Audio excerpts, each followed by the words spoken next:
Reporter kami di lapangan. Bersama saya Diamita, inilah live update selengkapnya. Pemerintah Kabupaten Muaro Jambi, Provinsi Jambi membangun gedung industri pengelolaan ikan patin atau processing fish beberapa tahun silam. Pabrik itu berada di Desa Kemingking, maksud kami Desa Kemingking Dalam, Kecamatan Taman Rajo, dibangun dengan anggaran APBN hingga miliaran rupiah. Diluncurkan pabrik filet patin di wilayah Kabupaten Muaro Jambi waktu itu guna terciptanya mata rantai sektor hulu sampai hilir yang mendukung upaya-upaya percepatan industri perikanan nasional. Namun hingga kini pabrik itu tidak kunjung beroperasi. Informasi lengkapnya akan disampaikan oleh rekan jurnalis Tribun Jambi, Hasbi Sabirin, yang kini sudah tersambung bersama kami. Halo Hasbi. Halo, selamat siang Dea dan pemirsa Tribuners. Baik, rekan Hasbi, bisa Anda gambarkan seperti apa kondisi gedung pabrik berdasarkan pantauan Anda di lokasi? Ya, baik Dea dan pemirsa Tribuners.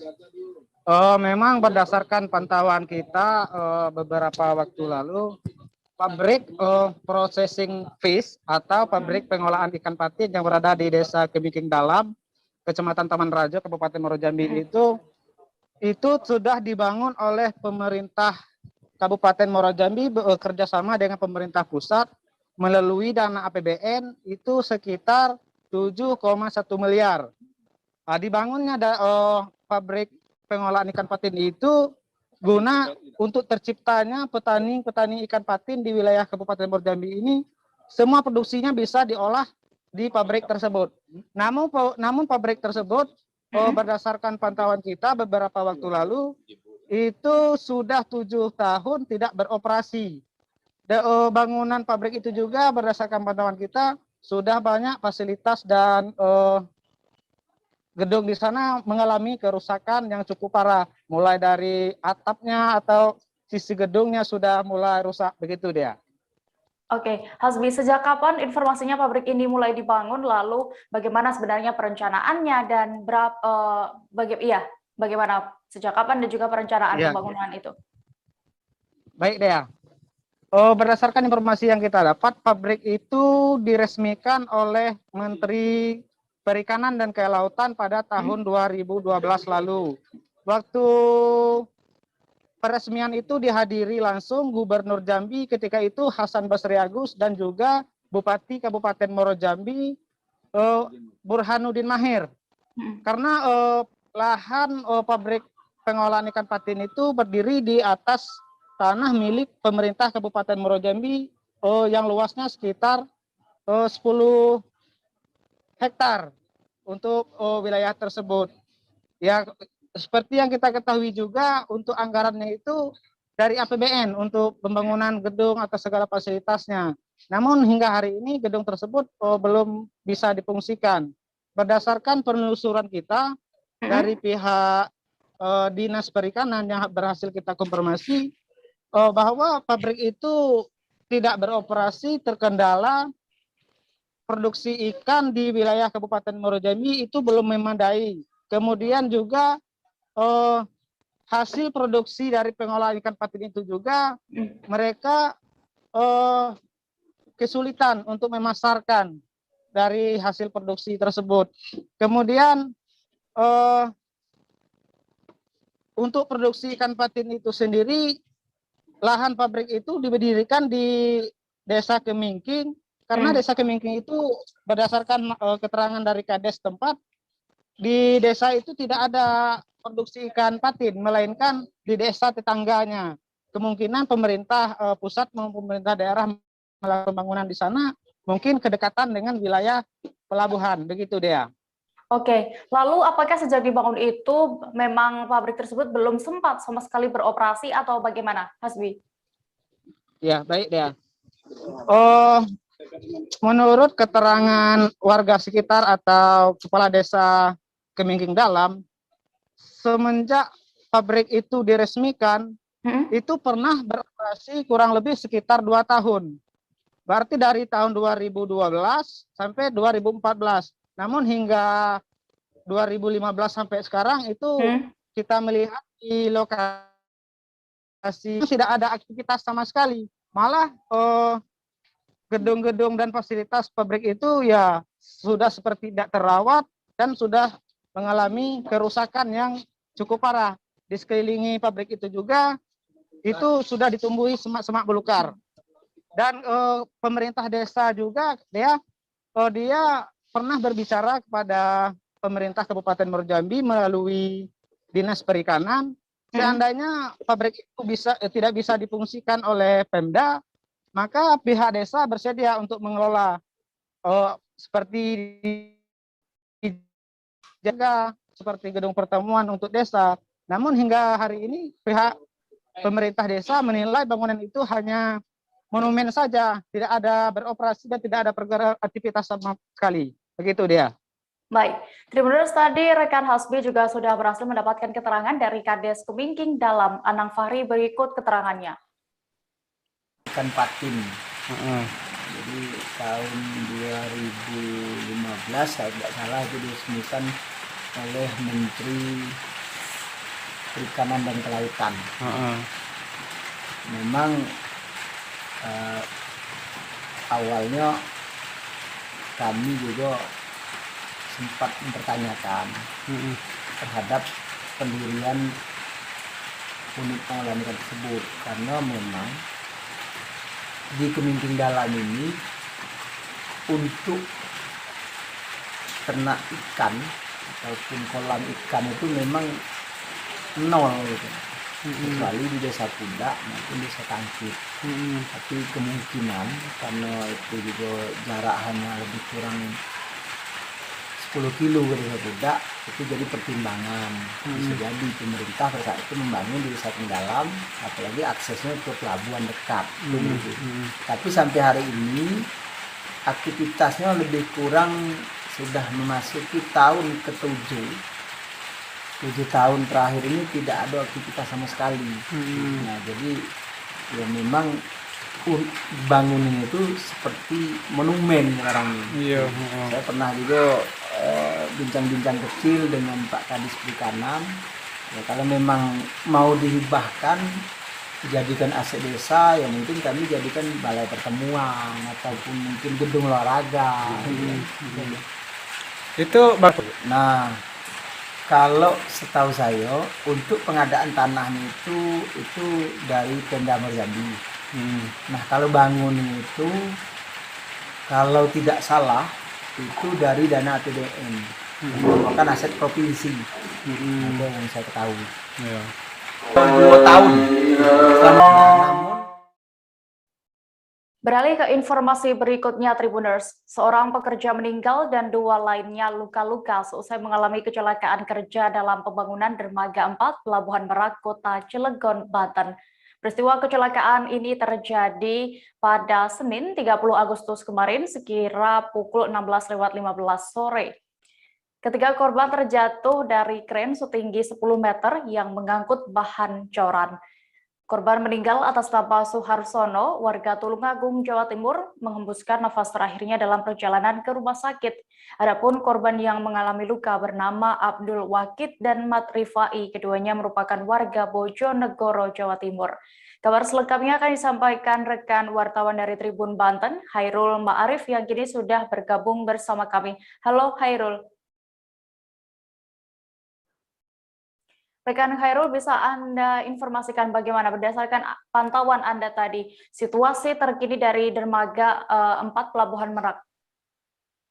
Ya, terima kasih rekan Dea. Selamat siang Tribuners.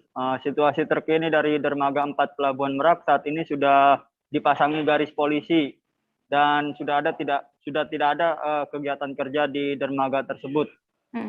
Setelah adanya peristiwa hari Senin kemarin, pada malam harinya pihak kepolisian dari Satreskrim Polres Cilegon langsung memasangi garis polisi dan tidak ada kegiatan sedikit pun aktivitas yang berada di Dermaga 4 Pelabuhan Merak. Begitu dia.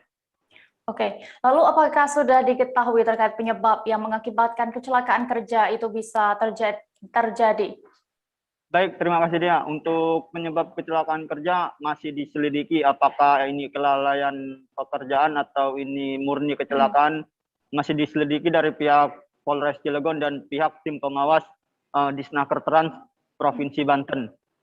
Sampai hari ini kedua instansi tersebut masih melakukan pemanggilan terhadap pihak-pihak yang terkait dalam pembangunan tersebut, yaitu PT Hydropower Teknologi yang merupakan pengerja tender yang dipercaya oleh ASDP Merak untuk mengerjakan renovasi dermaga 4 Pelabuhan Merak, dan PT Gapesa yang merupakan konsultan pembangunan dari renovasi dermaga 4 Pelabuhan Merak. Ini juga ditunjuk oleh ASDP Merak. Selain itu juga pihak Disnaker Trans juga sudah memanggil dari pihak ASDP cabang Merak itu sendiri juga. Infonya pada hari Rabu kemarin ketiganya sudah dipanggil oleh tim pengawas dari Disnaker Trans. Untuk info lebih lanjutnya nanti pihak Disnaker Trans akan melakukan ekspos. Begitu rekan Dia. Oke. Hairul, lalu apakah pengerjaan untuk pembangunan di dermaga 4 Pelabuhan Merak ini akan dilanjutkan untuk kedepannya atau bagaimana? Baik, Dia, terima kasih. Dari informasi yang didapatkan tribunbanten.com dari tim pengawas Disnaker Trans, saat ini proses renovasi di dermaga 4 sudah dihentikan per tanggal kemarin. Tapi sebenarnya dari awal kecelakaan ini sudah tidak ada kegiatan renovasi berlanjut. Tetapi dari pihak tim pengawas Disnaker Trans itu memutuskan tidak ada, diberhentikan sementara. Untuk tim pihak Disnaker Trans sendiri juga sudah melakukan pengecekan terhadap asuransi yang didapatkan oleh para pekerja yang terdampak ini. Untuk Suharsono sendiri saat ini sudah dikebumikan di tempat asalnya atas permintaan dari ahli waris itu sendiri. Begitu rekan Dea. Baik, Tribuners, tadi terkait kejadian ini rekan Hairul juga sudah mendapatkan keterangan dari Kapolres Cilegon. Berikut liputannya. Dapat kami informasikan bahwa benar pada hari Senin tanggal 30 Agustus tahun 2021, waktunya kurang lebih pukul 16.15, telah terjadi dugaan laka kerja yang terjadi di Pelabuhan Merak, tepatnya di pembangunan dermaga 4. Pembangunannya adalah pembuatan sedram. Sedram ini akan menjadi bantalan bagi kapal yang merapat yang akan membatasi dengan dermaga, sehingga ketika kapal merapat tidak langsung bersentuhan dengan dermaga. Kegiatan tersebut dilakukan oleh salah satu perusahaan, yaitu dengan melakukan pengecoran ke sedram tadi. Nah, pekerja ini yang menjadi korban saat itu dia sedang melakukan pengisian baket beton. Setelah diisi dengan cairan beton, kemudian akan ditarik menggunakan kren untuk dilakukan pengecoran di sedram tadi. Pada saat akan ditarik dengan kren, kebetulan korban tadi tetap dengan menggunakan perlengkapan K3. Pada saat akan ditarik, kemudian tali selinginya kren putus, sedramnya baket betonnya jatuh kemudian menimpa korban, sehingga korban mengalami luka di belakang kepala. Pada saat terjadi kecelakaan, kemudian ditolong oleh beberapa karyawan atau pekerja lainnya untuk dibawa ke rumah sakit RSUD Panglurawi, Kota Cilegon. Pada saat perjalanan tersebut, kemudian korban meninggal dunia. Untuk keduanya, Pak? Dua lainnya? Untuk kedua lainnya? Jadi setelah dilakukan pemeriksaan karena kejadian tersebut, kemudian aparat kepolisian datang. Maskapai penerbangan Citylink A320 yang melayani rute dari Bandara Internasional Kuala Namu, Sumatera Utara ke Bandara Internasional Sultan Iskandar Muda, Belang Bintang Aceh Besar dan sebaliknya resmi tidak beroperasi mulai 1 hingga 30 September 2021 mendatang. Informasi tersebut disampaikan langsung oleh Manajer Operasional Angkasa Pura II Soekardi. Dan untuk detail informasinya akan disampaikan langsung oleh rekan wartawan Serambi News, Mawadatur Husna yang akan menyampaikan laporan. Halo, rekan Husna. Oh, dia. Ya, Husna, bisa Anda informasikan mengapa maskapai Citylink ini tidak beroperasi hingga 30 September mendatang? Baik, Dea, terima kasih. Selamat siang, Tribuners. Dari Banda Aceh dapat kami laporkan bahwa maskapai penerbangan Citylink A320 ini tidak beroperasi mulai dari 1 sampai 30 September. Dan informasi ini kami peroleh yaitu dari pihak Angkasa Pura yang menyatakan bahwa berdasarkan surat resmi yang diterima dari pihak Citylink, menyatakan bahwa ini bukan alasannya, yaitu lebih ke alasan teknis ya, Dea. Namun untuk lebih lengkapnya mereka tidak menyampaikan, namun alasan itu memang disampaikan lebih ke teknisnya bahwa penerbangan dari Citylink ini sudah mulai tidak beroperasi dari 1 sampai 30 September, Dea. Oke, lalu berdasarkan informasi yang Anda dapat, Citylink ini kini melayani rute penerbangan ke mana saja? Ya, baik ya. Nah, dapat kami laporkan bahwa Citylink ini sebelum pandemi tentunya dia melayani penerbangan dari Bandara Sultan Iskandar Muda Bintang Aceh Besar tujuan ke Bandara Internasional Kuala Namu, Sumatera Utara, dan juga sebaliknya. Nah, penerbangan ini dalam satu hari itu ada 2 penerbangan, yaitu pagi dan juga siang hari. Nah, awalnya penerbangan pagi itu sudah duluan tidak beroperasi, kemudian menyusul dengan surat resmi yang diterima oleh pihak Angkasa Pura, sehingga penerbangan pada siang hari juga dihentikan hingga nantinya 30 September ya. Oke, lalu dengan berhentinya penerbangan Citylink ini, maka ada berapa maskapai yang kini masih beroperasi? Ya, dengan berhentinya maskapai penerbangan Citylink ini, jadi penerbangan yang masih dilayani di Bandara Sultan Iskandar Muda Bintang itu tinggal Garuda Indonesia dan juga Lion Air. Nah, Garuda Indonesia ini dia melayani penerbangan dari Banda Aceh tujuan Jakarta, yaitu pada sore hari. Selanjutnya penerbangan Lion Air yang melayani pada pagi hari, yaitu tujuan Banda Aceh dan juga Kuala Namu atau Sumatera Utara, yang tentunya juga ini bisa connecting langsung ke Jakarta maupun juga ke Surabaya. Jadi untuk saat ini penerbangan apabila mau ke Banda Aceh ini tersedia itu Lion Air dan juga Garuda Indonesia untuk saat ini dia. Baik, Tribuners dan rekan Husna tadi sudah berhasil mewawancarai manajer operasional Angkasa Pura II, Sukarni, berikut keterangannya.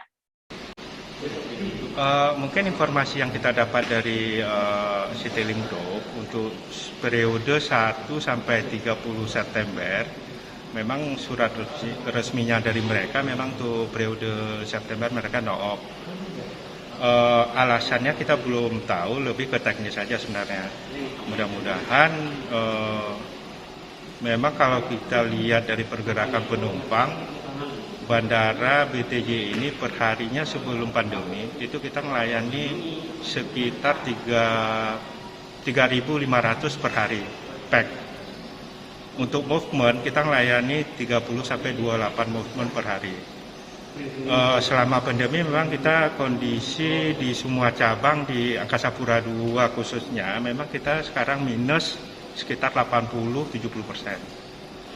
Mungkin dari pihak manajemen Citylink mengambil sikap untuk sementara no op. Oke. Nah, sebelumnya nih Citylink mereka melayani penerbangan seminggu berapa kali, Pak? Apakah daily? Untuk Citylink itu sebenarnya schedule yang udah keluar di summer itu seminggu itu dia per hari itu ada 2 kali. Yang siang sekarang yang itu udah no op. Sementara yang pagi sekarang no op lagi. Berarti artinya satu hari 2 kali penerbangan mereka, Pak? 2 kali. Normalnya sebelum pandemi 2 kali.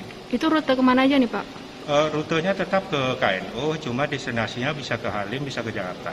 Oke, itu BTJ KNO ya, Pak ya? BTJ KNO, tapi connecting di KNO itu bisa ke Jakarta, ke Halim, kemudian ke Surabaya juga bisa. Oke. Dengan nonaktifnya Citylink nih Pak sampai akhir September, jadi penerbangan di Bandara SIM ini tinggal berapa? Beralih ke informasi berikutnya, Tribuners. Hari pertama pelaksanaan seleksi kompetensi dasar atau SKD CPNS 2021 Kota Batam diguyur hujan. Namun hal ini tidak menyurutkan peserta CPNS bersama dengan panitia yang bertugas di BKN Batam. Pantauan Tribun Batam.id